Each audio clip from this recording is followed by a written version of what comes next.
Well, good morning, everybody. We are beginning a very important week in this city, and it's going to be part of something historic this week and obviously especially next week. We launch one of the biggest efforts in the history of this city, bringing back our public schools. This city went through so much back in March, April, May, and now we have fought back. We have fought this disease back. New York City getting back on our feet, recovering strong, and one of the great parts of that recovery is going to be reopening our public schools. So this is a decisive week. We're going to focus on getting things ready for our kids so we can make sure they get the best education possible and we prepare them for their future. And we're going to be ready to serve families who have gone through so much. We're going to be ready to take care of the needs of our kids, not just the educational needs, but the health needs, the mental health needs, everything our kids require at this point after everything they've been through.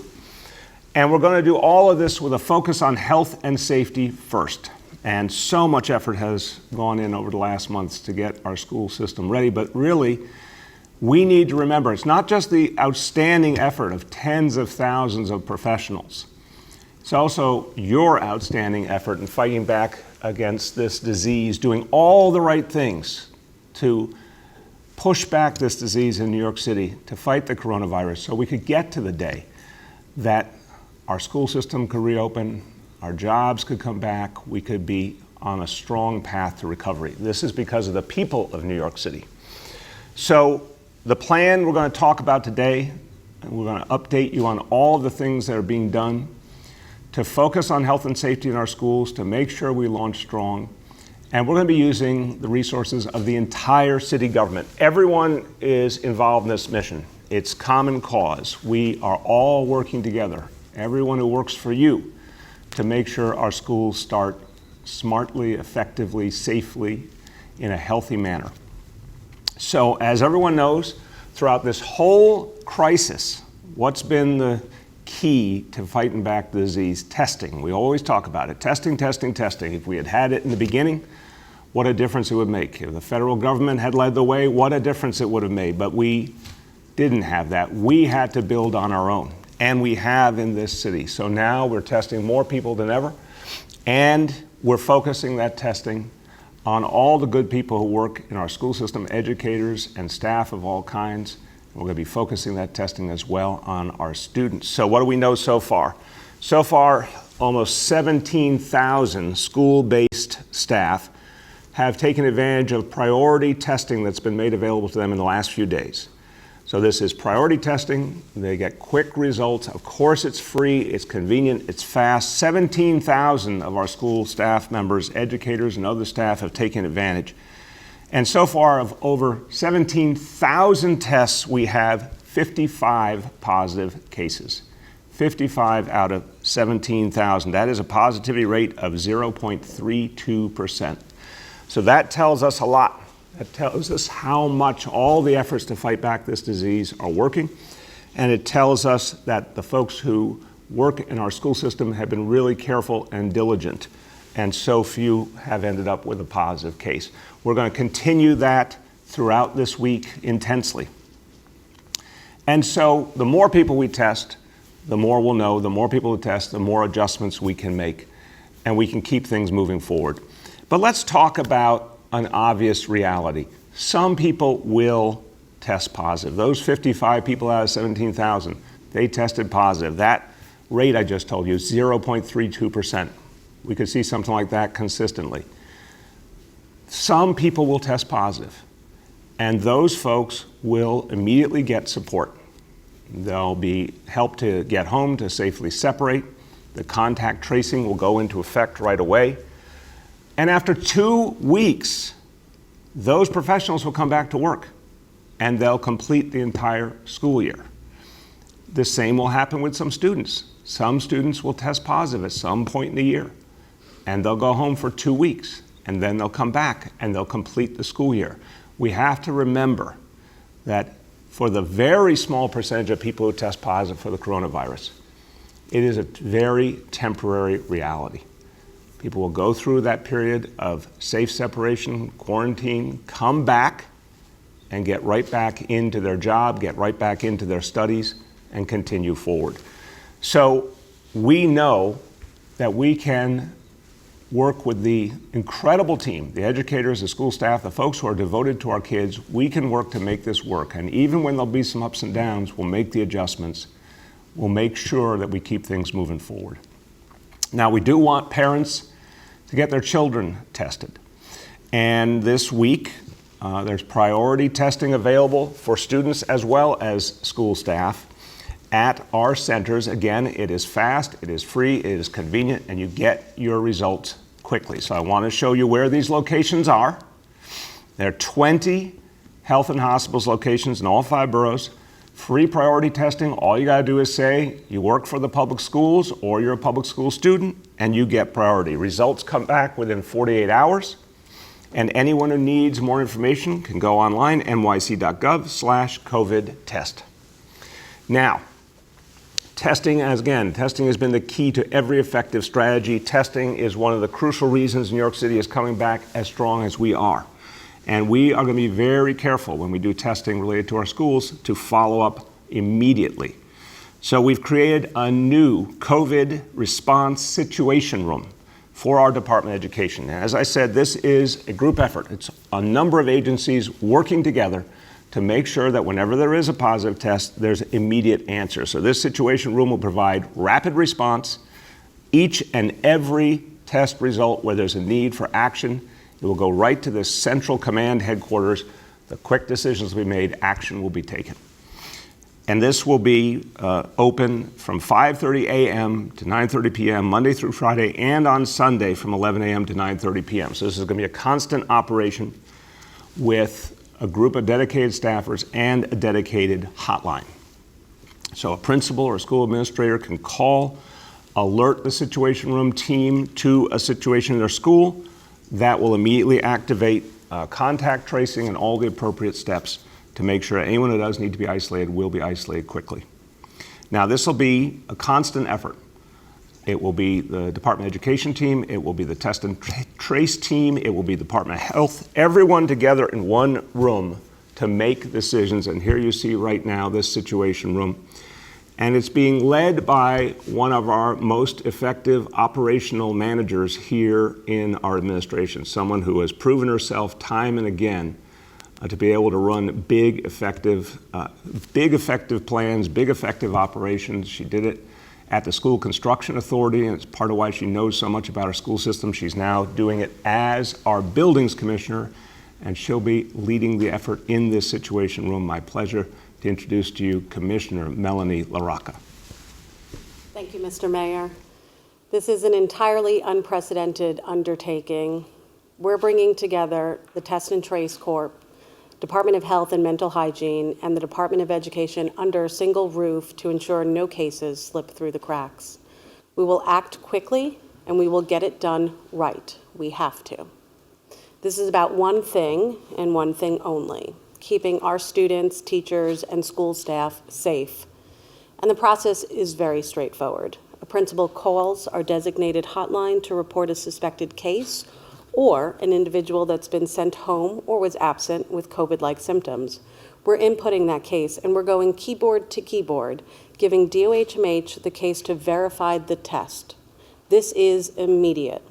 We know with documentation, this can be a matter of minutes. We're also monitoring and verifying cases through DOHMH investigations and the Test and Trace Court routine contact tracing. We've established a strict threshold for quarantine, classroom closures, and building closures, and we will take appropriate action in each and every case, and it will happen fast and efficiently. In every case, we're communicating to principals regardless of the outcome and sharing information with our school communities. This builds on what we know has helped New York City fight back against the virus: rapid testing and tracing. We're now applying it to New York City schools. Together, we'll keep our kids and staff safe throughout the year and start the school year off right. Thank you, Mr. Mayor. Thank you, Commissioner. Very much appreciate what you and this great team of professionals is doing in that situation room to make sure There's safety and health first in all of our schools. Now, as we get ready for this school year, just 1 week away, so much is being done to make sure our schools have what they need. We've talked to you before about all the different supplies, the PPE, the cleaning supplies, all the work that's been done on ventilation, the work that's being done to create outdoor learning. So much extraordinary effort by our educators, our school staff, our custodial team, school construction authority, Department of Facilities at the Department of Education. All of these team members working together in common cause. As we get ready, this final week of preparation, we're going to also be sending more educators into our schools. So today I'm announcing an additional 2,000 educators will be deployed into our schools immediately. And that is members of the DOE team who are certified teachers. They'll be sent into our schools to help schools that need some additional support.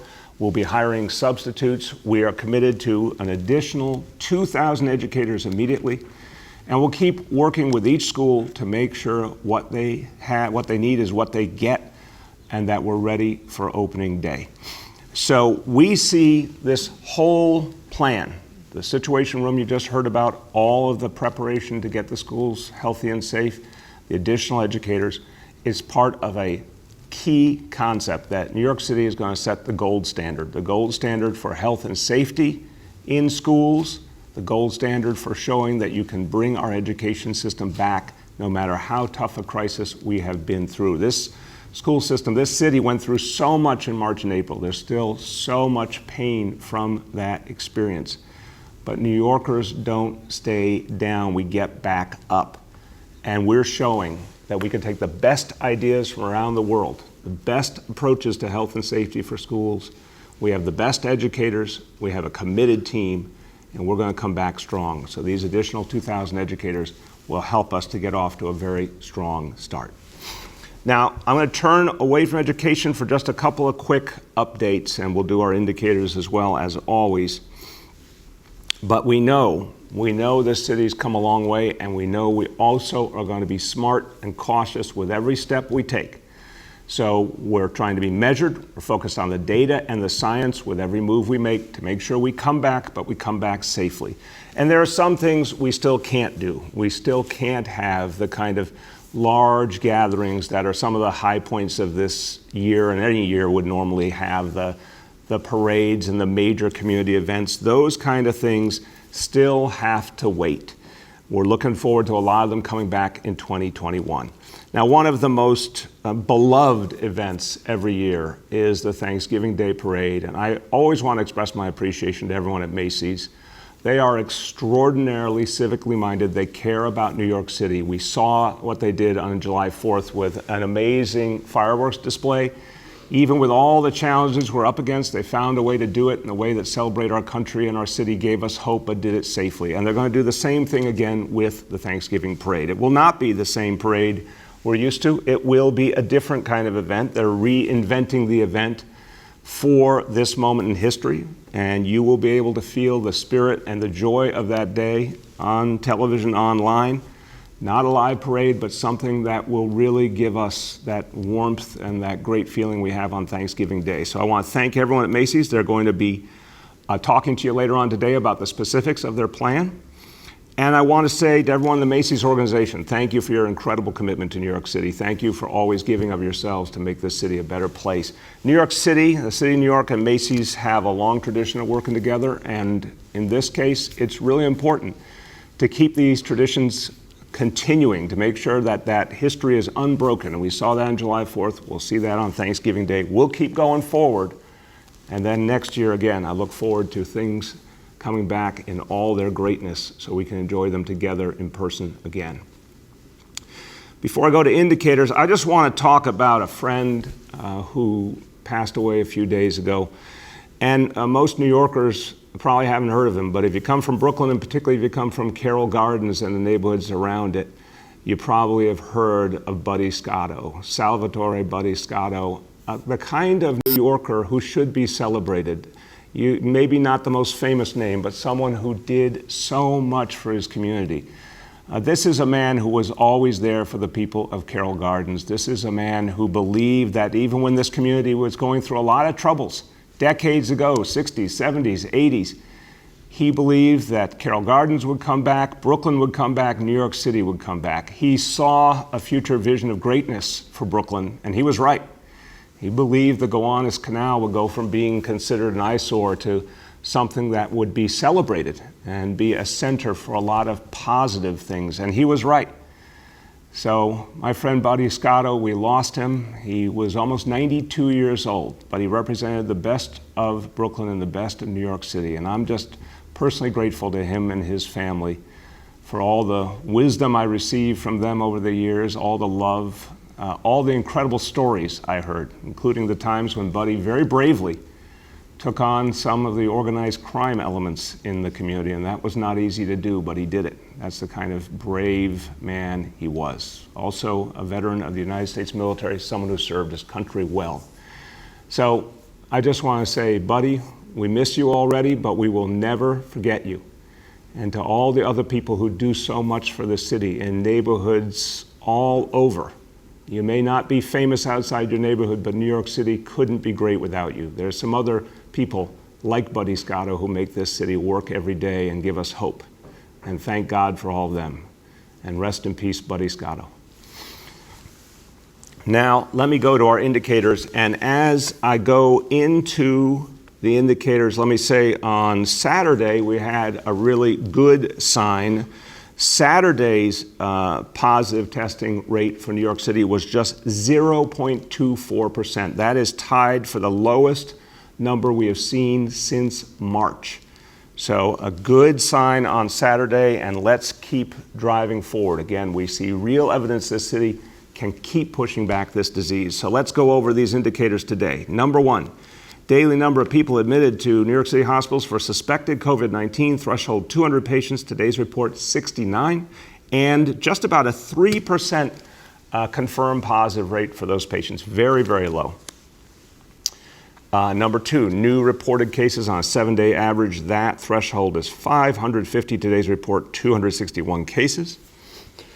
And number three, percentage of people testing positive citywide for COVID-19, threshold 5%, today's report 0.91%. Few words in Spanish. Nos estamos preparando para abrir nuestras escuelas y queremos que las familias sepan que pueden recibir una prueba de coronavirus gratis en toda la ciudad. También queremos anunciar que vamos a crear un centro de comando para seguir casos de coronavirus en las escuelas. La ciudad de Nueva York está trabajando duro para mantener a todos sanos y seguros durante este nuevo año escolar. With that, let's turn to our colleagues in the media, and please let me know the name and outlet of each journalist. We'll now begin our Q&A. As a reminder, we're joined today by Commissioner Melanie LaRocca, Schools Chancellor Richard Carranza, Executive Director of the Test and Trace Corps, Dr. Ted Long, Dr. Daniel Stevens, Deputy Commissioner for Family and Child Health at the Department of Health, and Senior Advisor Dr. Jay Varma. With that, our first question today goes to Juliet from 1010 Wins. Hey, good morning, Mr. Mayor. How are you? I'm doing well, Juliet. How you doing? Okay, thank you. So last week, I visited a high school where they're using a program called Go Guardian, and it allows remote students to tune into the classroom in real time. So my question is, if there is such a technology that does that, why are you choosing to have additional teachers with a sort of a separate remote stream for the remote students? Thank you, Juliet. As always, I appreciate your question. It's a common sense question that really relates to what everyday people want to know, and I appreciate that. Look, I'll start and pass to the Chancellor. I think the first answer to say is we're going to be using a variety of methodologies. Different things work for different kids in different situations. So sometimes it will be more live type education, sometimes it'll be something that's a different type of approach, but that can work really well for a child who's learning.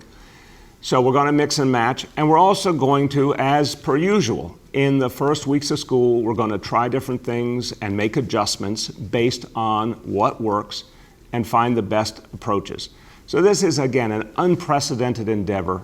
It will take some time to figure out what we think is the most effective set of tools, but we're going to keep working on it. We saw that in the spring. Educators did an amazing job trying different approaches, figuring out what worked for their kids, and I really trust the instincts of our educators. So let me now turn to the Chancellor, and he can give you a more clear, detailed answer. Go ahead, Chancellor. Yes, thank you. So I think you hit the nail on the head, Mr. Mayor. There are a variety of modalities that students will be learning in this coming year. You observed one of them. I will tell you as a pedagogue, the best learning experience is where you have a well-trained, caring teacher in the presence of students so that you have that back and forth. You can clarify, you can expand upon, you can add additional commentary, help guide the conversation. That's not always possible in a live streaming situation. That being said, we do know that there are educators in our system that have developed that capacity and have been doing it for a while and are really good at it. We don't want to stop them or get in the way of that. So that's why we've provided the opportunity for them to have this kind of flexibility. But in terms of that being our long-term strategy, again, there's an awful lot of preparation that goes into that. Obviously, you saw that there's another platform that you use for that kind of learning environment. And quite frankly, we think and continue to feel that the children in New York City deserve to have the caring, well-trained teachers in their presence, obviously keeping everybody safe. And that's going to be our primary strategy as we go forward. Thank you, Richard. Go ahead, Juliet. Okay, just switching gears here, Mr. Mayor. When will you be able to announce a comprehensive plan to restart the city's economy? You know, I'm referring to the letter from the partnership, and if you'd be, announcing something in conjunction with business leaders or labor leaders so that there is a path forward that New Yorkers can see or follow. I appreciate the question a lot, Juliet. Look, I think this has been a matter of following a path so that we could get to that day. We first had to fight back the worst of the disease. Then we had to stabilize the situation. We had to go through those phases 1, 2, 3, 4. We got through them on time. Every single one of them, we have never had to take a step back. And Juliet, that's so important because there have been too many places in this country and even around the world, similar to the United States, that unfortunately have had to freeze up again or go backwards. We're not letting that happen here. So this has been a methodical strategy to keep moving forward. Now, the next crucial moment, reopening the schools, something I know parents feel, kids feel. The larger community of New York City believes the reopening of schools is one of those signature moments in our recovery. So we're going to move through that. And then in the next few weeks, you're going to hear a lot more about that vision of where we go from here. Because we've succeeded as a city to go through all those steps. Now we can dream bigger, we can go farther. And it will involve all aspects of our city. We've been talking to the labor community, the business community, the arts community, you name it, from the beginning. A number of different venues where we brought in their voices. In the coming weeks, we're going to show you the next big steps in that roadmap. Go ahead. Next up, we have Bridget from WNYC. Good morning, Mr. Mayor. I have a couple questions following up on the situation with the Lucerne and Harmonia and subsequent shelters. As someone who's covered the entirety of your mayoralty, where you've talked about ending the Tale of Two Cities and making New York the fairest big city, and out on the presidential campaign trail talking about putting working people first, I'm just trying to understand how this decision to suddenly displace hundreds of homeless New Yorkers squares with that. Bridget, I respect the question, but I just don't think there's a continuity there, and I'll tell you why. We had an emergency in March, April, May. We needed to get folks who were homeless out of shelters simply because we needed people to have more space and social distancing. The whole idea of the shelter system is to provide support to get people back on their feet, to help address the mental health challenges and the substance use challenges, or whatever challenges people are facing, so they can then move forward. And you know, well over 100,000 New Yorkers who were homeless got to affordable housing during this administration. We're going to continue that, but it goes through the work of our shelters. Now, about 3 years ago, I announced the Turning the Tide vision, which was to stop using short-term facilities like hotels we were paying by the day, stop using cluster sites that were substandard housing, create shelters meant to be humane and effective in supporting homeless folks. A lot of people at the time said that that was a risky move to say we needed 90 new shelters in New York City so we could actually do this right. But that's what we proceeded to do, and it has been working. But moving people to those hotels was a temporary measure because of the coronavirus. As the city is getting healthier, as in fact our shelter census has gone down, surprisingly, we now have an opportunity to get people back to the shelters where they can get more support. Now we're going to look at the whole situation here, and I want to let you know, Commissioner Steve Banks, our social service commissioner, is working on this. Our corporation counsel, Jim Johnson, is working on this. Both bringing his expertise to bear. Obviously, there is a litigation situation as well. But we're going to look at the whole shelter system and the whole question of what we should or should not be doing in hotels at this point. And then we will figure out quickly what next steps to take. But remember, those temporary assignments to hotels, they were meant to be temporary for the beginning. And the best place to support someone who's homeless is in a shelter with the services they need. Go ahead. Just following up on that, and since you talked about the mental health part of this, given that being homeless is in itself a traumatic experience, is there anything new being done to address the mental health needs of these hundreds of people, including children, who have been affected by this series of shelter displacements? Since we know it's not just, these two situations, that there are knock-on effects from how people have been moved around. In addition, people who have with physical limitations that have been moved to shelters that don't have the accommodations that they need. A colleague of mine spoke with a woman who uses a walker who was moved to a shelter in Long Island City last week. She's not been able to bathe because she doesn't have a walk-in shower there. So how are these things being monitored? Bridget, obviously any situation where someone isn't getting the help they need, that's not acceptable and we have to fix it. I do have a lot of faith in Commissioner Banks and the whole team at Social Services and Homeless Services. They're compassionate people. Commissioner Banks has literally spent his whole career, his whole life working to support folks who are homeless. And we want to make sure that each person is treated with dignity. Again, I don't think a temporary hotel placement should be misunderstood as the ideal. I don't think it is the ideal. It was never meant to be the ideal. We got to get people to the right kind of location for them. So this is why the whole system is being looked at right now. Everything is being reviewed quickly, how all the pieces fit together. Understanding, again, from the beginning, the goal has been to get people to shelters with the proper support and not be in temporary hotels. And we're going to look at the whole system, again, led by our Corporation Counsel, Jim Johnson, and Commissioner Banks, and then determine the next steps from there. Next up, we have Andrew from WNBC. Good morning, Mr. Mayor and everyone on the call. My question has to do with the staffing situation in schools. You mentioned today that you're going to be supplying 2,000 additional teachers, but we're 1 week away from in-person, and we've been hearing from principals, parents, and teachers that the staffing situation today is a mess. They don't know who's teaching what, remote, who's doing in-person. How certain are you today that school will actually open 1 week from now? Yeah, of course it will open, Andrew.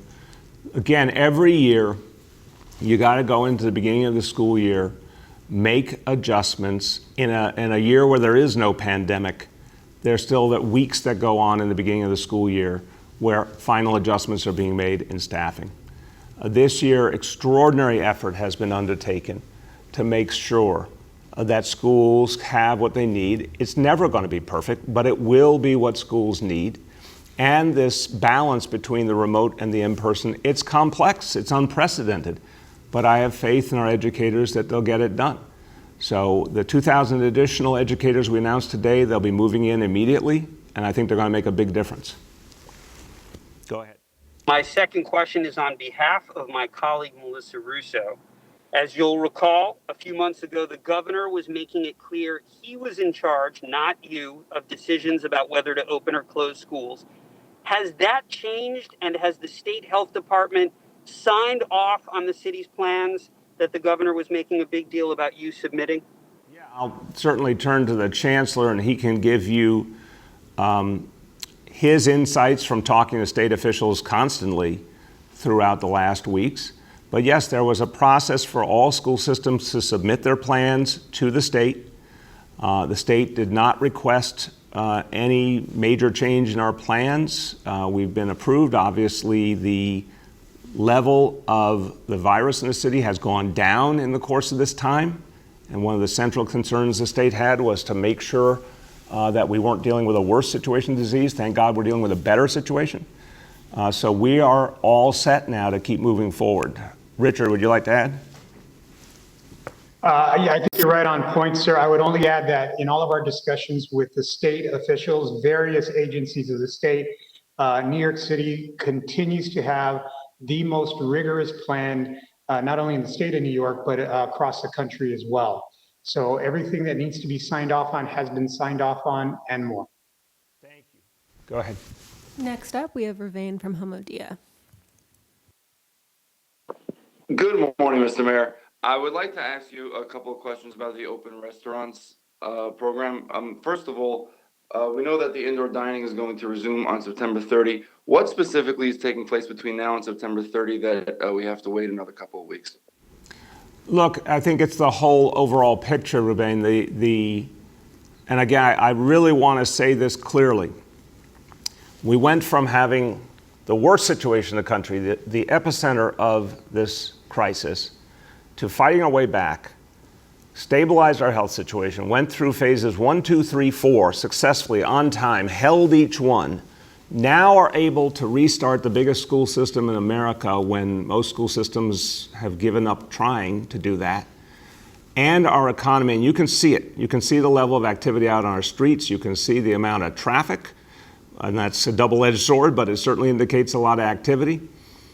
More and more people have been using mass transit. Everything's moving forward, but we have to watch each step carefully. And this next few steps are big steps, bringing back the whole school system.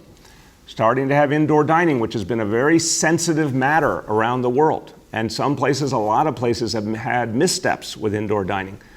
So I think it's smart to do it carefully, slowly, step by step. Make sure it's working. Look, my hope is that we can keep expanding indoor dining because we keep driving down this disease.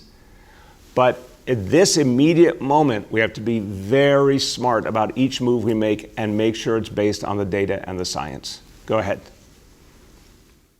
Also, you've mentioned that even after the pandemic's over, next summer, you would like to bring back the open restaurants. So my question is that only for the sidewalks or even for the streets, considering that it'll kill parking spaces? Thank you for asking. I think the whole thing's been a success, and we're definitely bringing it back next year, and I think we should make this a permanent feature in New York City. Look, you've got open restaurants were a stunning success. 10,000 restaurants, 90,000 or more people got jobs back. Communities have loved open restaurants. Open streets have been a great success. The combination has been beautiful, where you have an open street and open restaurants on those weekend days have been amazing. It's been joyous. All of that, I think, should become permanent in New York City because, this horrible crisis has taught us some things, and some things came out of it where people created something new and good even in the face of adversity. So I think this has been a great victory for New York City, and we should continue it going forward. Next up, we have Yoav from the city. Hi, everyone. I just wanted to get clarity on where these 2,000 additional educators are coming from. What roles had they been filling up to this point, and why are those roles no longer necessary? Yoav, I'll start and I'll turn to the chancellor. You're talking about Department of Education employees who do play other roles. You're talking about substitute teachers, many of whom have been working in our regional enrichment centers, but folks who are ready and willing and able to serve in classrooms and bring a lot to the table. To begin, it's really important to make sure that we support every school. So these 2,000 additional teachers will be crucial to getting every school up and running the right way. Again, we'll continue to make adjustments as we go along, as we learn more. But I want to remind everyone, this is one school year, the most challenging school year in the history of New York City, but one that really has to be extraordinary to help our kids come back. And we're going to start strong by getting these educators into play. And then, again, we'll continue to make adjustments going forward. But what's most important is that our schools can be there for our kids. Given everything our kids and families have been through, it's really important that we are there for them and have the support they need. Go ahead, Chancellor. Well said, Mr. Mayor. I would just add that we are in a pandemic. We are the only large school system in America that is in a position, because of the medical indicators, to be able to have in-person learning. But that also means that we can't be all things to all people. And I think there's a healthy dose of just realism that needs to be not only recognized, but also talked about. So there are some really good things that New York City schools have done. The literacy coaching, the early childhood literacy coaching, the master teachers. These are all certified teachers that, by the work that they're doing outside of schools, is an indicator that they are excellent teachers. We need them in our schools because we are coming back in very challenging circumstances, and they are teachers at the end of the day. So that means that we're going to stop doing some things.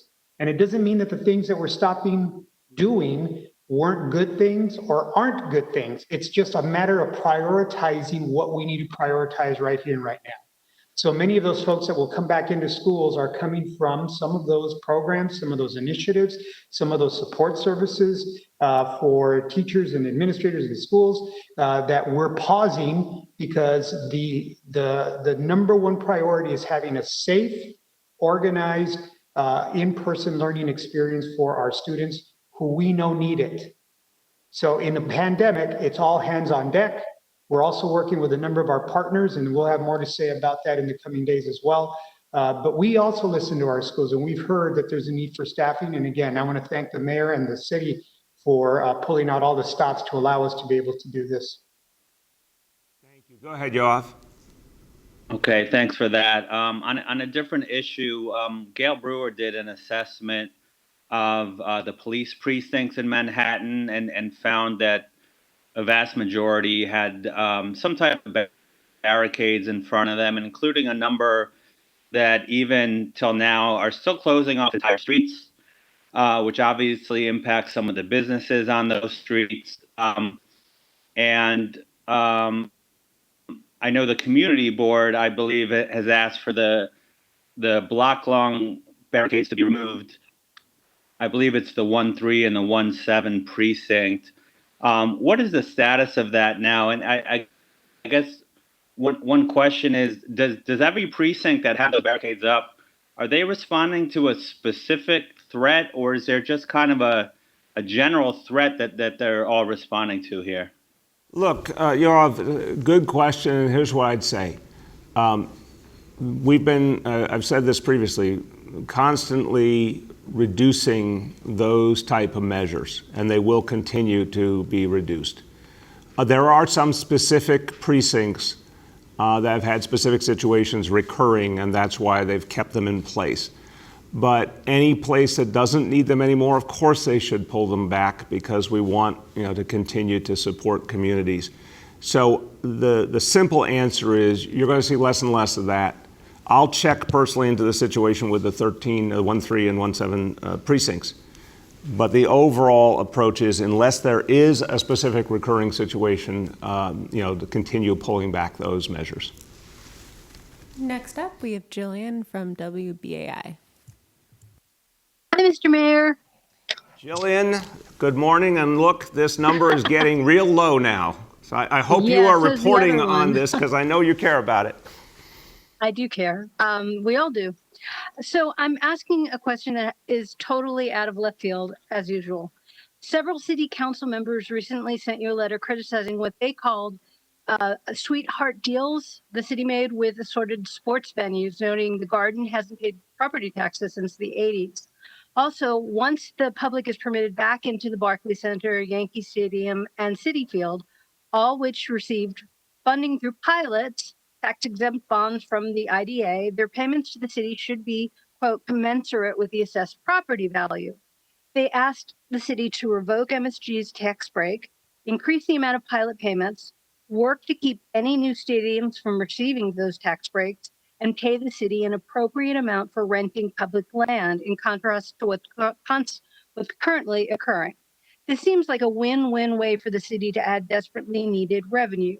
Can the leases be renegotiated? And what's your position on these suggestions? Thank you, Jillian. I haven't seen the letter, so I'm going to speak broadly because I haven't seen the specifics, and I don't know all the legal specifics about lease negotiation and things like that. I can say, as a question of right and wrong, I think what they're saying is the right direction. Back when I was public advocate, I was talking about the fact that Madison Square Garden should be paying more in taxes. Let's be clear, sports franchises have gained incredible value over the years. They clearly have the resources. I think the history in this city and pretty much all over the country was that stadium deals were not good deals for the public by and large. Some of the more recent ones have been better, but mostly they haven't been that good.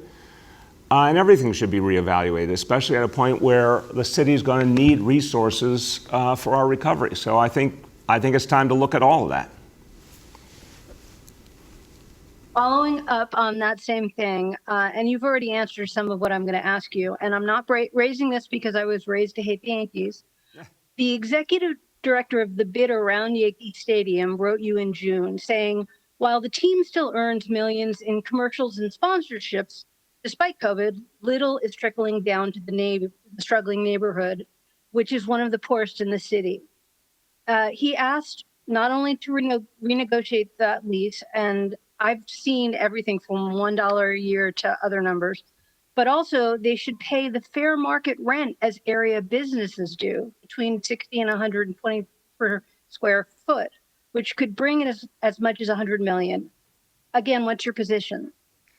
Again, not knowing all the details, I directionally agree with those local community members and store owners that they deserve more support.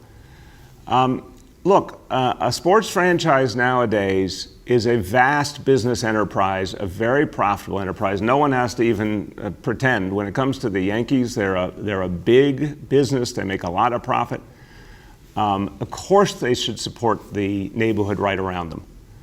And that's a neighborhood, you're right, that has gone through a lot over the years and deserves that support. The Yankees should be good neighbors, reach out to those businesses, see how they can provide them financial support in this tough time. And we all hope and pray that next year, baseball will resume in person at some point in the year, and the fans will come back and the businesses will thrive. But of course the Yankees should help them through, and I assure you they have the money. For our last two, we'll go to Kevin from WCBS Radio.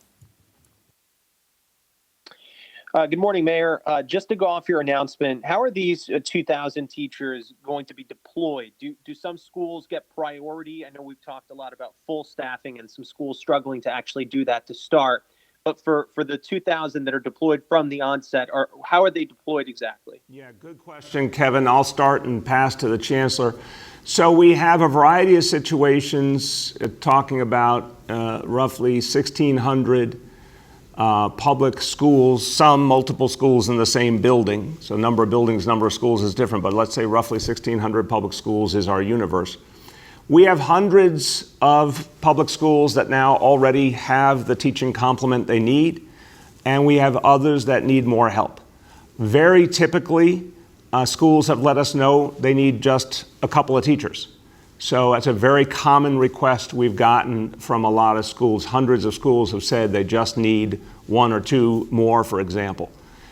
So we're going to be able, with this 2,000 additional educators, to fill a lot of those gaps. And it will be on that priority basis, just like you're saying. A school that already is settled and has what they need, of course, that's great. A school that has a greater level of need, a school that needs 3 teachers versus a school that needs 2 teachers, we're obviously going to lean into the one that needs more. And we're going to move these folks in immediately. And principals are very good at plugging in new talent. They do it at the beginning of every school year. They do it when they have to use substitutes. We have a lot of really capable principals. They know how to move around their personnel. So they're going to get their complement of teachers today and put them into action right away. Go ahead, Chancellor. Mr. Mayor, you answered it right on. Nothing to add. Thank you. Go ahead. And staying on the topic of schools, there's over 100,000 students who are homeless, and they've gotten iPads at the moment. They're getting busing. But what other resources will the city be making available for these kids who, in many cases, we're struggling already, especially when it comes to remote learning? How do you make sure that they're not left behind? Yeah, it's a great question, Kevin. So look, first of all, very important to clarify to people, when that measure is put forward of the 100,000 kids, it is kids who are in shelter, but it's also a lot of kids who are in a home with their family, but unfortunately in crowded conditions, like a doubled up family home. So I just want to be clear, homeless, when you use that phrase, it might be a little misleading to people. Thank God a number of kids do have a home within that group, but it is in many cases a very crowded home, and we want better for them going forward. What we do for kids who have those kind of needs is a lot of extra support. The schools that have a lot of kids dealing with challenging home situations get additional resources, counseling, teaching, tutoring resources. We have initiatives in our shelters to provide support. It's not perfect. It's a very tough situation, made tougher by the pandemic. But for years, under this chancellor, it has been a priority to focus on the needs of those kids. Chancellor, you take it from there. Yes, I think the question actually illuminates the urgency with which we feel in a safe environment, students need to come back to an in-person learning. It allows our guidance counselors, it allows our social workers to continue to make the connections with our sister agencies and other community-based organizations and support services. It allows us to have a real check with students to make sure that they have the food that they need, the technology that they need, the support system, the trauma-informed supports that they need. So you just made a beautiful case of why it's so urgent that because we're able to do this, that we have in-person learning. Those supports will not only continue, but with the addition of nurses in every building, we're strengthening that support system for our students. We call them our most vulnerable students, not only students that are in temporary housing, but students that are students with disabilities, our immigrant children, our students that are learning English. All of these students make up a significant portion of our 1.1 million students in New York City. And that's why we feel such a sense of urgency to make sure that we're able to continue to serve them and increase what we're doing for them to the greatest extent we can. Thank you, Richard. Go ahead. For our last question, we'll go to Henry from Bloomberg. Hello, Mr. Mayor. How are you doing today? I'm doing well, Henry. How was your weekend? It was good. It was good. I wanted to ask you about the reaction of U of T President Michael Mulgrew, who issued this extremely angry video.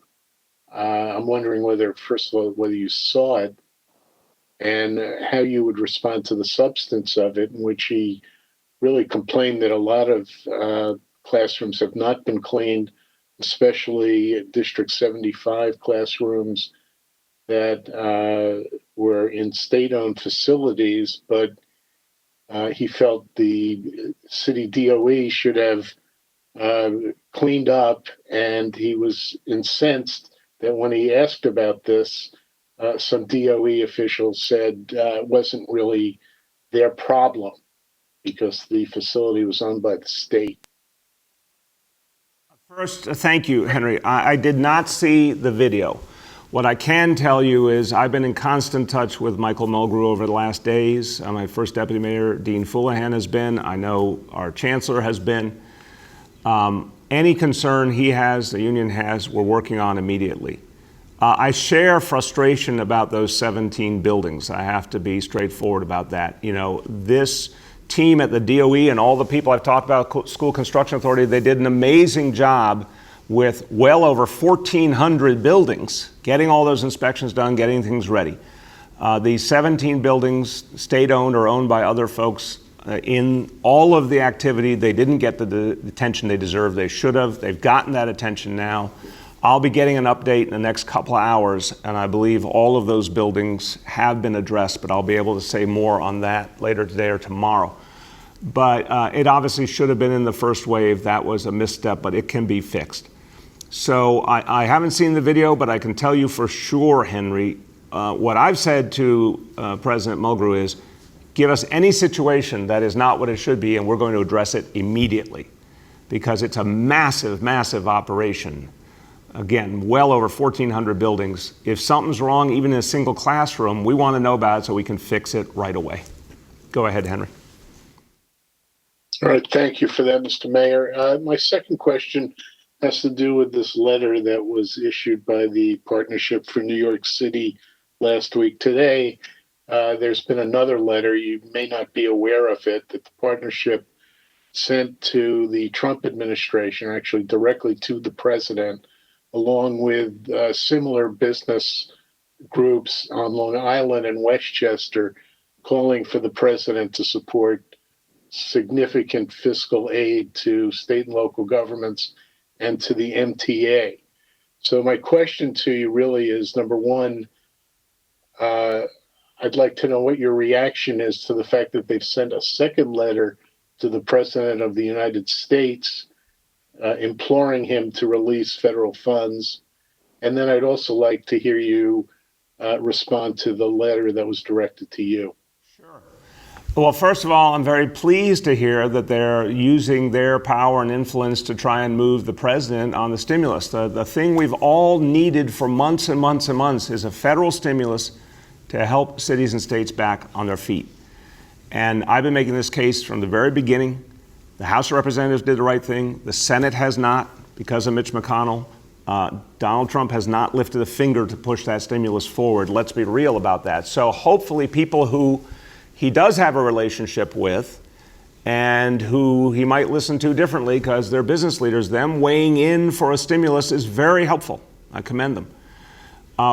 We don't know if that's going to happen, though, Henry. In fact, tragically, since the House voted months ago, there's almost no real indication that the Senate takes this seriously or the president takes it seriously or they're going to act. They've said no many, many times to aid for cities and states. So therefore, I'd say to the partnership, use your power and influence in Albany to help us get long-term borrowing. You say you want to help New York City recover.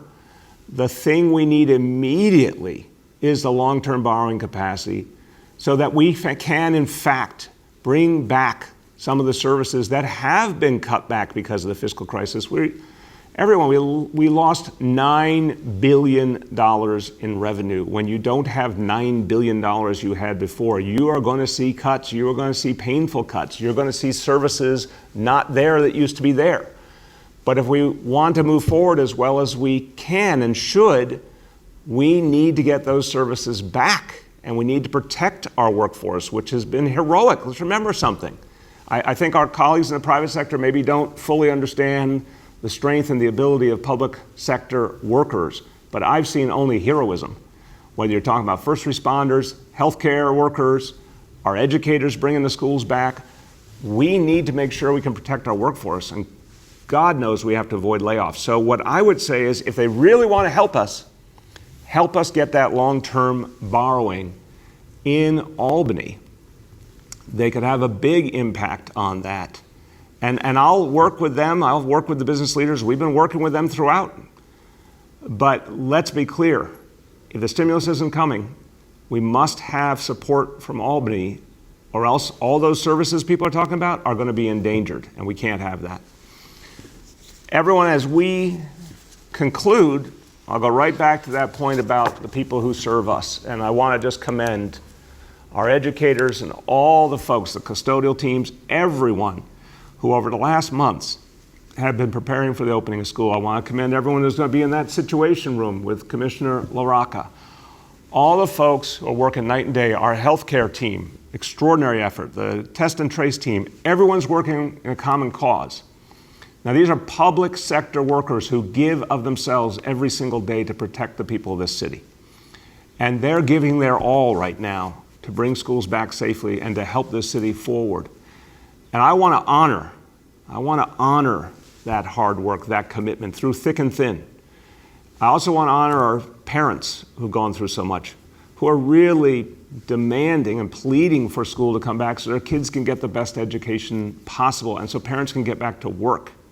Parents have been through a lot, but they've held the line, and I say God bless them. I want to commend our kids, our students, who have been through so much, but they're ready to come back strong, and they want to see their friends, and they want to see their teachers, and they want to move forward with their lives.